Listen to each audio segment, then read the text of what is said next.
मुख में हो राम नाम, राम सेवा हाथ में। तू अकेला नहीं प्यारे, राम तेरे साथ में। नीलाम्बुजस्या मलकोमलांगम, सीता समारोपितवाम भागम। पाणौ महासायक चारुचापम, नमामि रामं रघुवंशनाथं। श्रीमते रामचंद्राय नमः। सभी श्रोता बंधुओं और माताओं को सादर जय सीताराम। पापहारिणी श्री एकादशी व्रत महात्म्य के पंक्ति पर हम आज पुनः उपस्थित हैं और आज एक नए विषय, नए एकादशी व्रत महात्म्य के विषय में चर्चा करेंगे।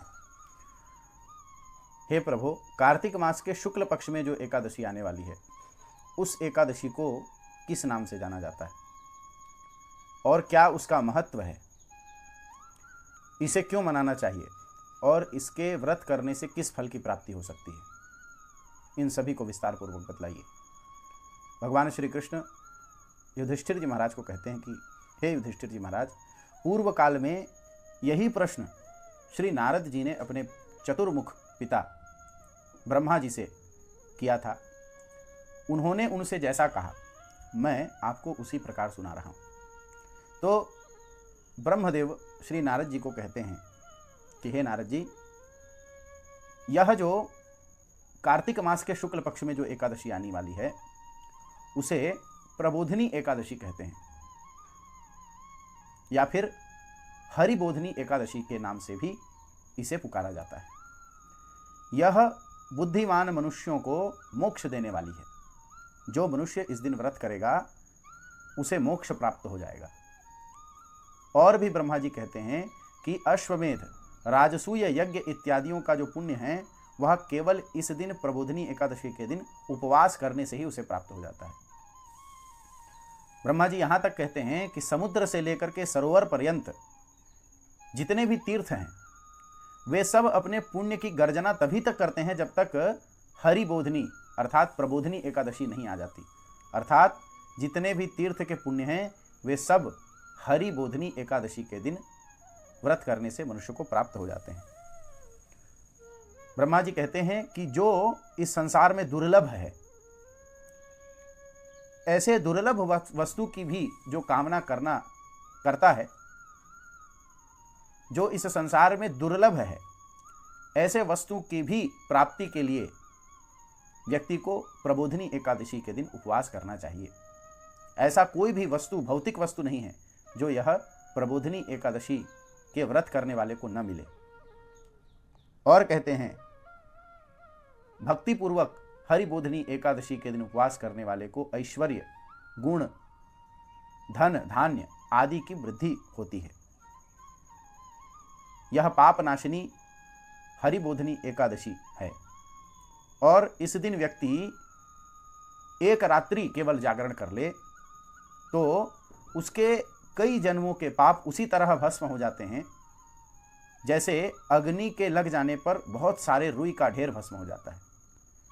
अगर बहुत सारे रुई का ढेर पड़ा हो तो आग लगते ही वह कैसे भस्म होता है, उसी प्रकार करोड़ों जन्मों के पाप संचित किए हुए जो हैं, वह प्रबोधिनी एकादशी के दिन व्रत करने वाले के पाप को नाश कर देती है।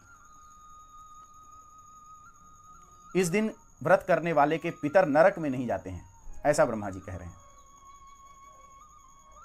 और वह पितर जो हैं विष्णु लोक को चले जाते हैं।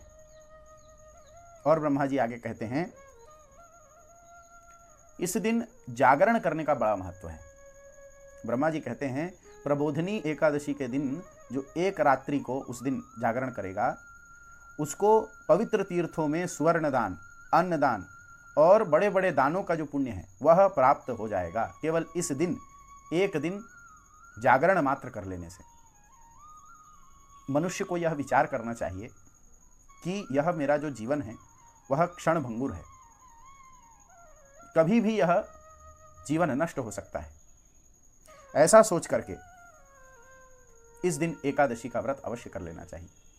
अगर कोई अभी तक एकादशी व्रत न करता हो तो यह समझ करके कि मेरा जीवन अब ज़्यादा दिन का नहीं है, कभी भी मेरी मृत्यु हो सकती है, यह अनिवार्य है, ऐसा सोच करके एकादशी इस दिन रह ले।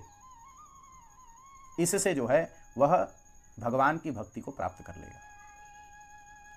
और कहते हैं कि कार्तिक की हरिबोधनी एकादशी के दिन जो व्यक्ति उपवास करता है उसके पुत्र पौत्र आदि की वृद्धि होती है।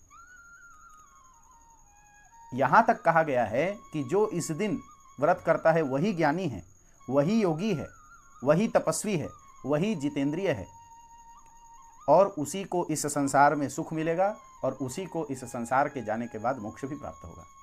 इतनी भारी महिमा प्रबोधिनी एकादशी की बताई गई है। ब्रह्मा जी कहते हैं, पुत्र, इस दिन जो व्यक्ति भगवान की भक्तिपूर्वक अर्चना करता है, भगवान का पूजन करता है, वह सब अक्षय हो जाता है। माने कई जन्मों तक उसका पुण्य क्षय नहीं होता है। और कहते हैं कि 100 से अधिक जन्मों का जो पाप है वह केवल इस दिन भगवान का स्मरण करने से ही नष्ट हो जाता है। इसलिए प्रबोधिनी एकादशी अवश्य करनी चाहिए। ऐसा कहा जाता है कि प्रबोधिनी एकादशी के दिन व्रत करने से भगवान जनार्दन साक्षात संतुष्ट हो जाते हैं। आप यहाँ यदि व्रत हैं तो भगवान वहाँ पर तुरंत संतुष्ट हो जाएंगे, ऐसी महिमा है, सामान्यतः नष्ट कर देते हैं। इसीलिए इस दिन देवादिदेव भगवान श्री विष्णु की पूजा करनी चाहिए और भगवान से प्रार्थना करनी चाहिए कि हे प्रभु, मैं आपका यह व्रत हूँ और मुझे आपकी निष्काम भक्ति प्रदान करें। अब श्री ब्रह्मदेव कार्तिक मास के महात्म्य के विषय में चर्चा करते हैं। कहते हैं कि कार्तिक मास में पराय अन्न का, इस एक महीने दूसरे का अन्न सर्वथा त्याग कर देना चाहिए। अगर वह व्यक्ति 1 महीने तक पराया अन्न नहीं खाता है तो उसे चांद्रायण व्रत के समान पुण्य प्राप्त होता है। चांद्रायण एक कठिन व्रत है जो 1 मास तक चलता है। तो उस चांद्रायण व्रत को रहिए अथवा श्री कार्तिक मास में अन्न का परित्याग कर दें, दूसरे के अन्न का, उतना ही समान पुण्य उसको मिलता है।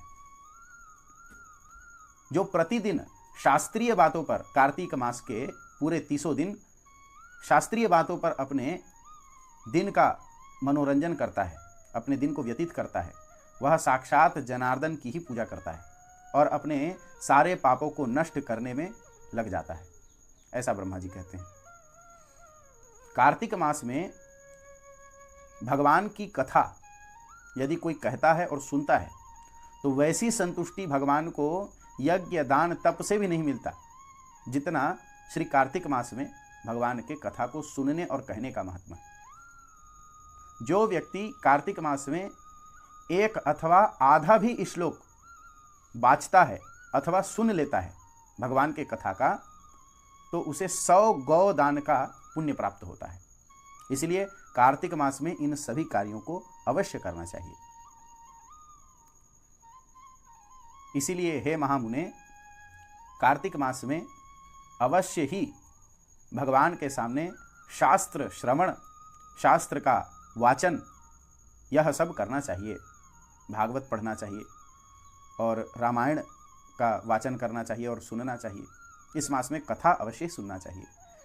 कहा गया है कि इस मास में जो व्यक्ति 1 महीने तक भगवान के कथा सुनने का प्रबंध करता है, किसी वक्ता को बुलाकर, किसी ब्राह्मण को बुलाकर यदि 1 महीने तक कथा सुनता है, वह अपने 100 पीढ़ियों को तार देता है।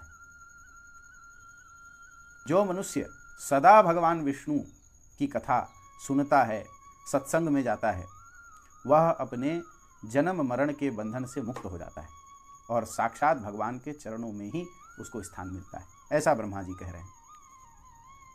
अब ब्रह्मा जी कह रहे हैं कि कार्तिक मास में, पूरे कार्तिक मास यदि कथा न कर सके तो केवल एकादशी के दिन अर्थात प्रबोधिनी एकादशी के दिन व्यक्ति भगवान की कथा का श्रवण वाचन करता है तो 7 द्वीपों के सहित पृथ्वी के दान का पुण्य उसे प्राप्त हो जाता है।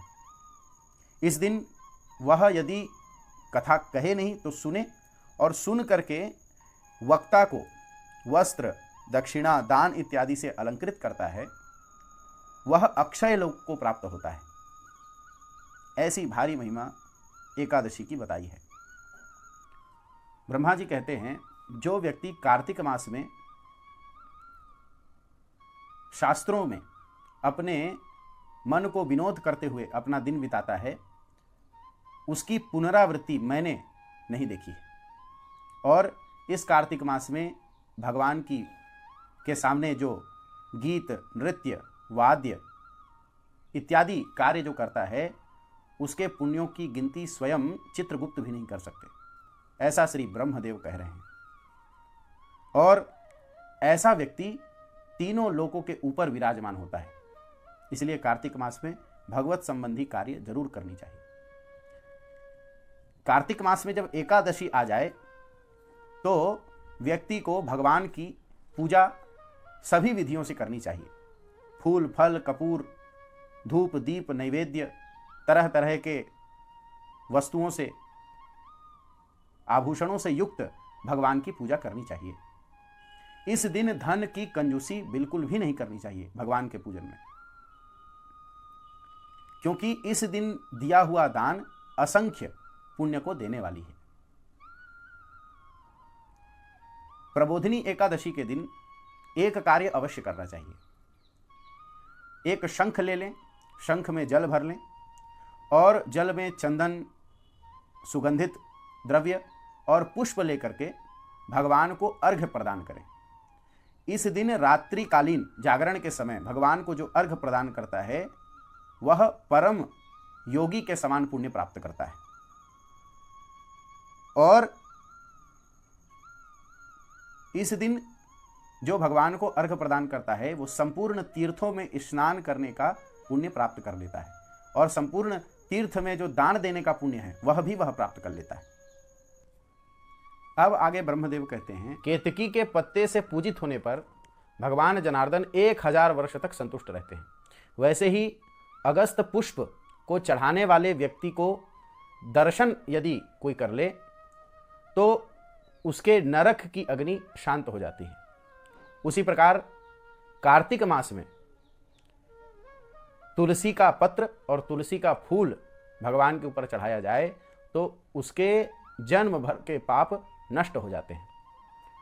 आगे कहते हैं, तुलसी दल पुष्पाणि ये यच्छन्ति जनार्दने कार्तिके सकलम वत्स पापम जन्मार्जितम दहेत दृष्टा स्पष्टाथवा ध्याता कीर्तिता नाम तस्तुता रोपिता सेचिता नित्यं पूजिता तुलसी नता नवधा तुलसी भक्तिं ये कुर्वन्ति दिने दिने कोटि युग सहस्राणि तन्वन्ति सुकृतम मुने। माने तुलसी की पूजा किस प्रकार जो व्यक्ति करता है, कहे जो प्रतिदिन तुलसी का दर्शन, स्पर्श, ध्यान, नाम संकीर्तन, स्तवन, अर्पण और सेचन, नित्य पूजन तथा नमस्कार के द्वारा तुलसी की पूजन करता है 9 प्रकार से, उसे अविचल भगवान की भक्ति प्राप्त होती है और उसके पुण्यों का विस्तार सहस्र कोटि युगों तक हो जाता है। हे नारद, सभी पत्र, पुष्प इत्यादि से भगवान का पूजन करने से जो पुण्य प्राप्त होता है, वो कार्तिक मास में केवल एक तुलसी के पत्र चढ़ा देने से उसे मिल जाता है। कई बड़े बड़े यज्ञ और विविध दानों को देने से जो पुण्य प्राप्त होता है, वह केवल भगवान को कोमल कोमल तुलसी दल चढ़ाने से प्राप्त हो जाता है। इसीलिए कार्तिक मास आया हुआ देख करके भगवान को तुलसी दल अवश्य महीने भर अर्पित करना ही चाहिए। और कार्तिक मास में तुलसी दल से भगवान केशव की जो पूजा करता है, उसे मोक्ष प्राप्त होता है। इसीलिए कार्तिक मास में जो जो विधियां इस व्रत के माध्यम से बताई गई हैं, वो सभी विधियां कार्तिक मास में करें।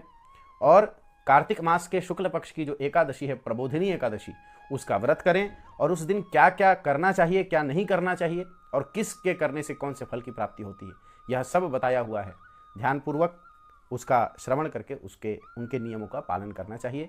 इससे भगवान की भक्ति प्राप्त होती है। इसी विचार के साथ मैं अपनी वाणी को विश्राम देता हूँ। जय सीताराम। हरि का भजन करो, हरि है हमारा।